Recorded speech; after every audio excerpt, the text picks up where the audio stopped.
ADP, 3 billion euros, 4.5 million unique visitors per day coming to the website, and we don't have to pay for that. Okay, so that's one of our model, is we don't pay for the traffic. We work with our brands to have the best product offering, because when we have a great offer, people come. Okay, so we have 4.5 million unique visitors. We are operating in 14 countries in the world, in 2 continents, Europe and South America, 12 countries in Europe, and we have a member database of 50 million people, which is like the 4th country in Europe.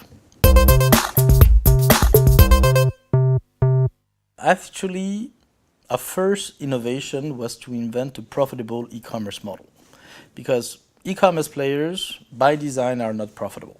Why? Because they spend 15 to 20% of their revenue in traffic, and they have a conversion rate of 1%. So it means that you write a check to Google and you pay for traffic when 98% of that traffic that you paid will not buy.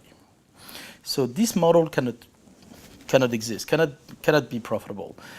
In order to be profitable, you need to have a better conversion rate. So on vente-privee, we work on one thing: self-generating traffic and big conversion rate. At VP, we have a conversion rate of approximately 10 to 12% at the beginning of the event, and when we're out of stock, this conversion rate goes down.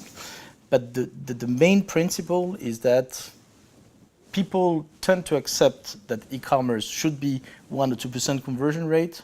It can be much more, but it's much more complicated to do. You have to work on the product offering.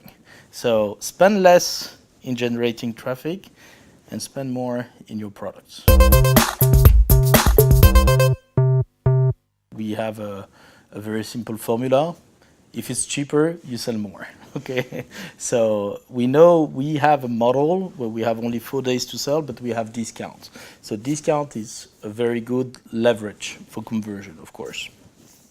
But the other big thing is that we realize that on e-commerce, you're not selling products, you're selling photos. So if the photos are good looking, you sell more than if you have a doubt. So invest in photos and specification, all the copywriting, translation. You cannot sell to Spanish with Google Translate. It's impossible. You need to have Spanish people or Italian people to write proper things. So content, it's our primary source of investment. We put much more money in shooting and reshooting products than in IT, actually. Something happened, something like 10 years ago. The iPhone was created, okay? And people starting to use their mobile phone to shop and to see things. The problem with smartphones is that conversion rate on a smartphone is 2 to 3 times lower. So you can have a beautiful image, but people will less buy because it's smaller. They have much less time than when you comfortably sit on a desktop with a keyboard. You can give 10 minutes to a shopping session with a desktop. With a smartphone, you don't spend 15 minutes looking for things. So you need to be sharper. And to do that, we need to work through data. Okay, so we need to understand how you will react and how we can personalize your experience. And by doing that, there's 2 ways to do that. Use the historical data that we have on you and ask you new data. If you take Netflix, for example, when there's a new registered user, first thing they ask you is, here's 10 movies, give me 3 that you like. And then you choose 3. And from these 3, they're going to propose you other ones. And then every time you're going to watch a movie, they're going to enhance their algorithm. And we do exactly the same thing with fashion.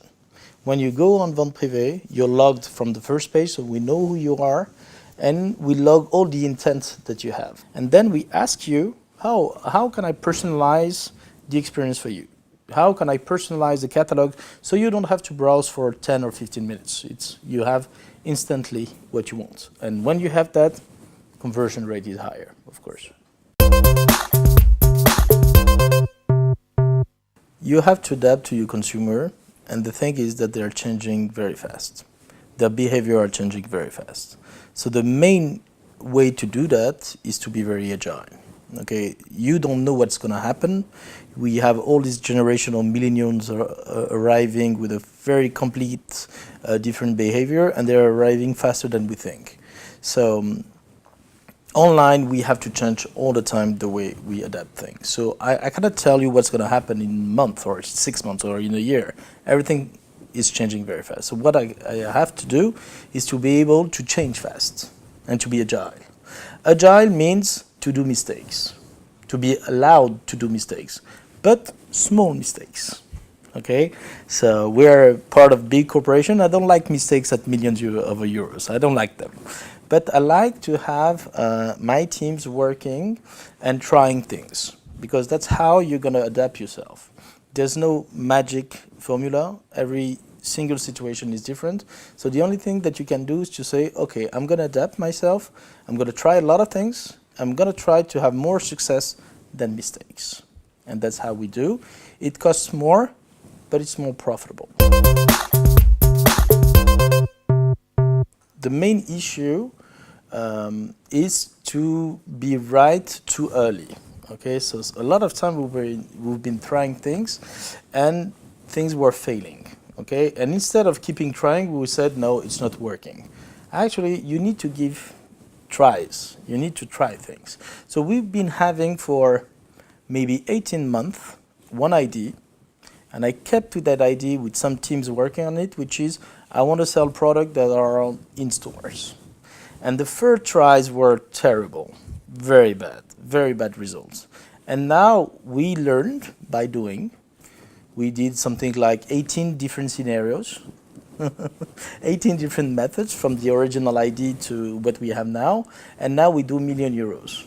You know, we do sales that can do millions of euros. So we need to go through that steps and to that successful mistakes, and and to adapt yourself to try to find how it works. But even today, we're not there yet. We need to be agile and to try all the time. So you need to adapt yourself because all situation is different.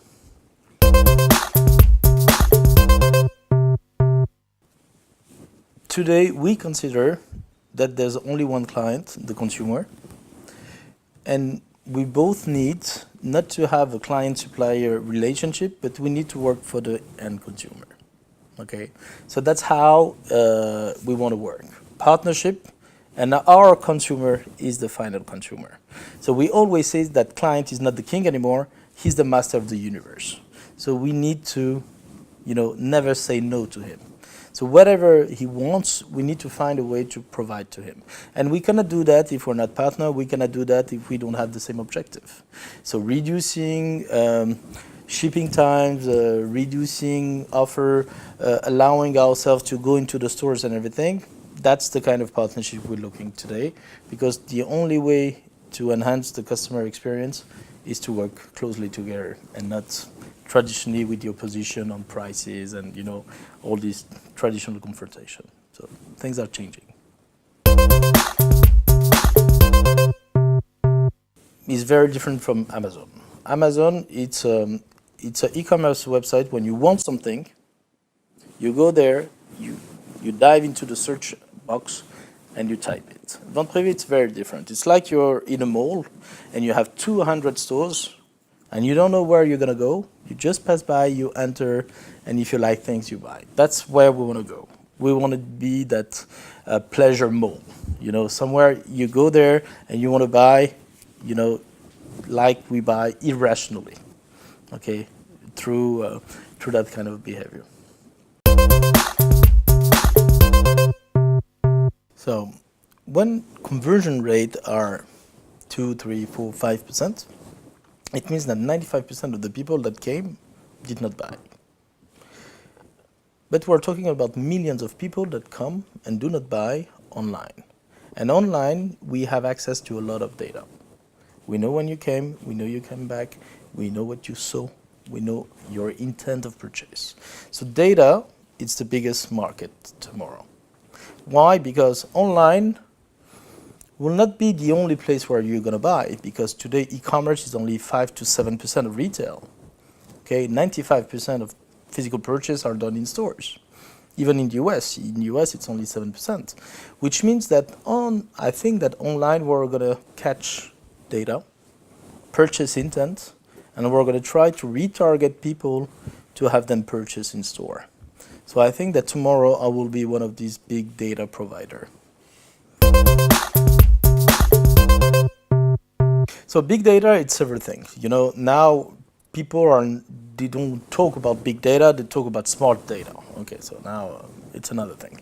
First thing, it's a revolution, but mainly in IT. It's a technological revolution.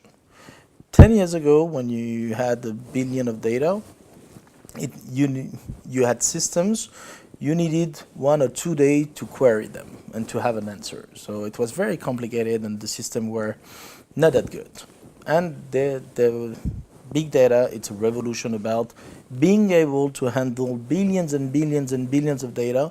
You don't have to sort, you don't need to aggregate. You just take everything and you can request everything in 1 second. So you can have live things. So that's the theory. That's what IT is capable to do. But we're talking about a lot of algorithms, machine learnings, and all these things. So big data, it's a good thing, but you still need humans.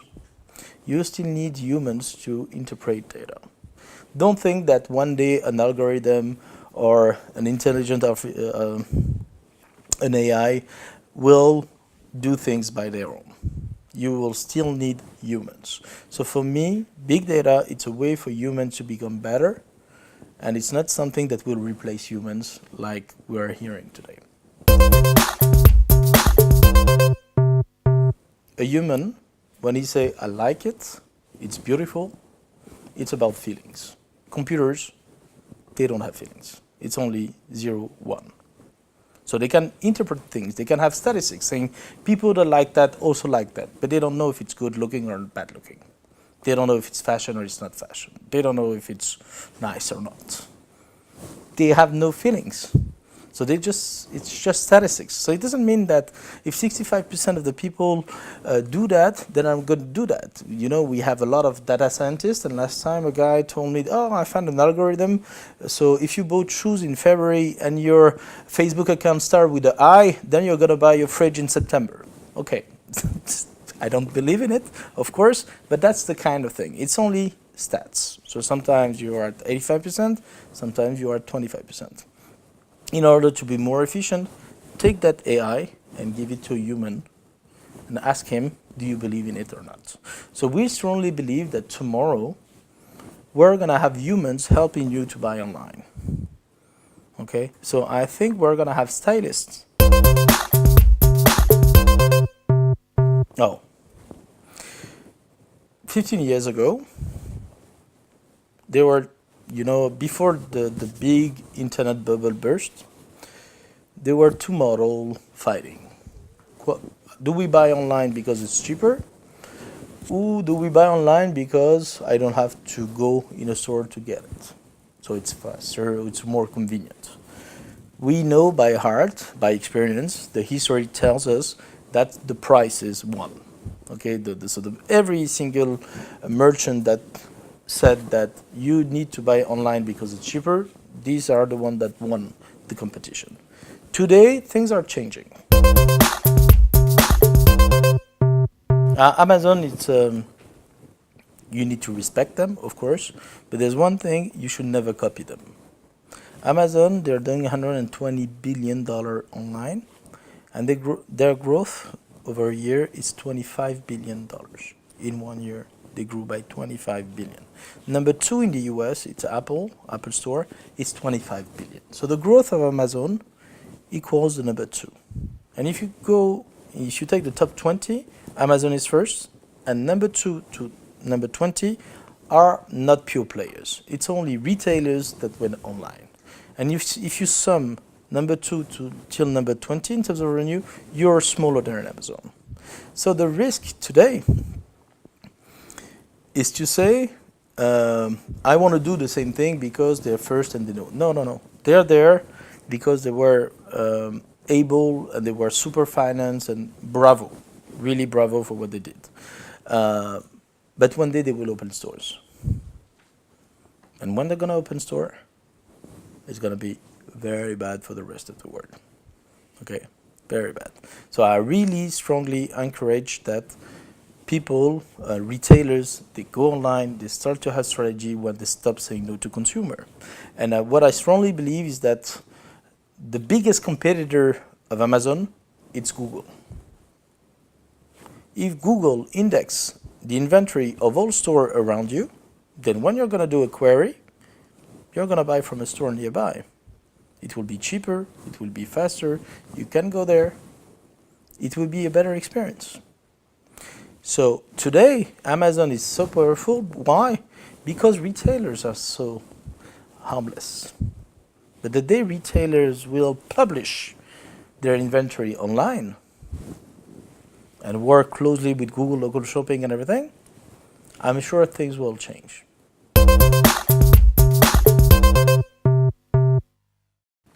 First, through mistakes, like we said earlier. But there's one thing: speed is not something that you can, discuss. Why? Because today, worldwide competition is not about big players and small players. It's about fast and slow.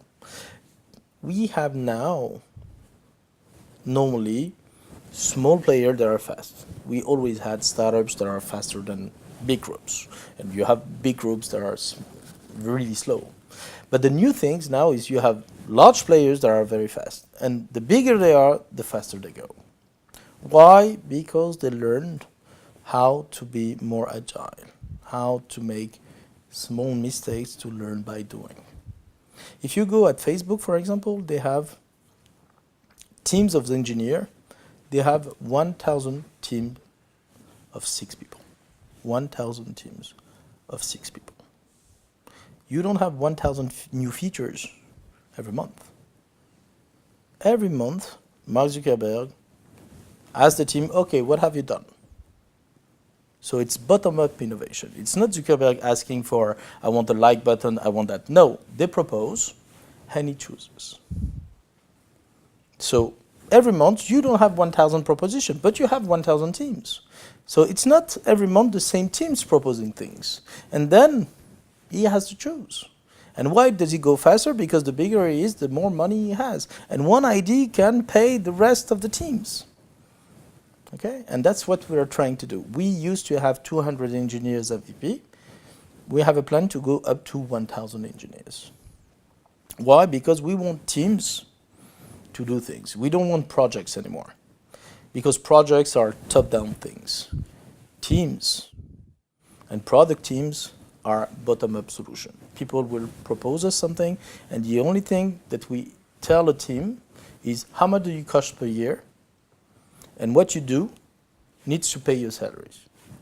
Because if it pays your salary, I don't care about having a team or not. Okay? So that's what we do. And what we experience now is that one team can pay 20 teams. So you don't need all the team to be successful. But when you do projects, you want all your projects to be successful. So that's the thing. Give the right to mistakes. It's something that has been invented for 17 years in the West Coast, in the US. And now it became a standard. So we have to go faster, and that's a way to go faster. So we always have traditional KPIs, like revenues and everything. What I like to see is conversion rate. It's very important because online revenue, it's traffic multiplied by conversion rate and multiplied by average basket. Conversion rate shows you if your product offering is good or not. Okay? Working on traffic, it's easy. You can pay people to come. Conversion rate, it's really the right metric that says your offer please people or not. So that's the first one. Then you need to remember that one thing, it's e-commerce, it's not about selling something to someone. It's about reselling to the same person without having to pay Google for him to come back. Okay? So you need to generate satisfaction. So NPS metrics, customer satisfaction index, are the best KPI to understand what will be your future revenues. A lot of people are looking at revenues, but revenues are KPIs of the past. Figures of the past. It's past orders. If you want to know what is your trend, look at the satisfaction from past orders. If you have a good NPS, if you have a good customer satisfaction index, then you know that your future revenue will be bigger than your past revenue. So focus on customer satisfaction. It's the main thing.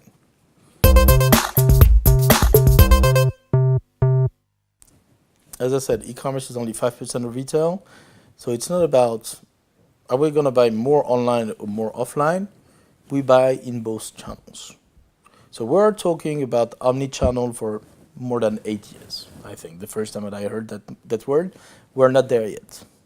So at some point, we need to change the experience in the physical stores. It has not changed since the Second World War, okay? It's been such a long time where the customer experience hasn't changed. It's not about putting big TV screens or big tablets and everything. No, it's about understanding why people goes in stores today. And when they're there, they wanna have access to everything. Better service, reward, they wanna have more. So let's try to do more. I've seen some retailers in the US trying things, saying, okay, you have a loyalty card and everything, and the first thing that you have when you enter the store is type your phone number. It's not give your loyalty card and everything. You type your phone number, then someone will come, recognize you through your phone number, because phone number is a unique ID, and then you have a personalized experience. I think that's where we're going. Enhance the experience in store.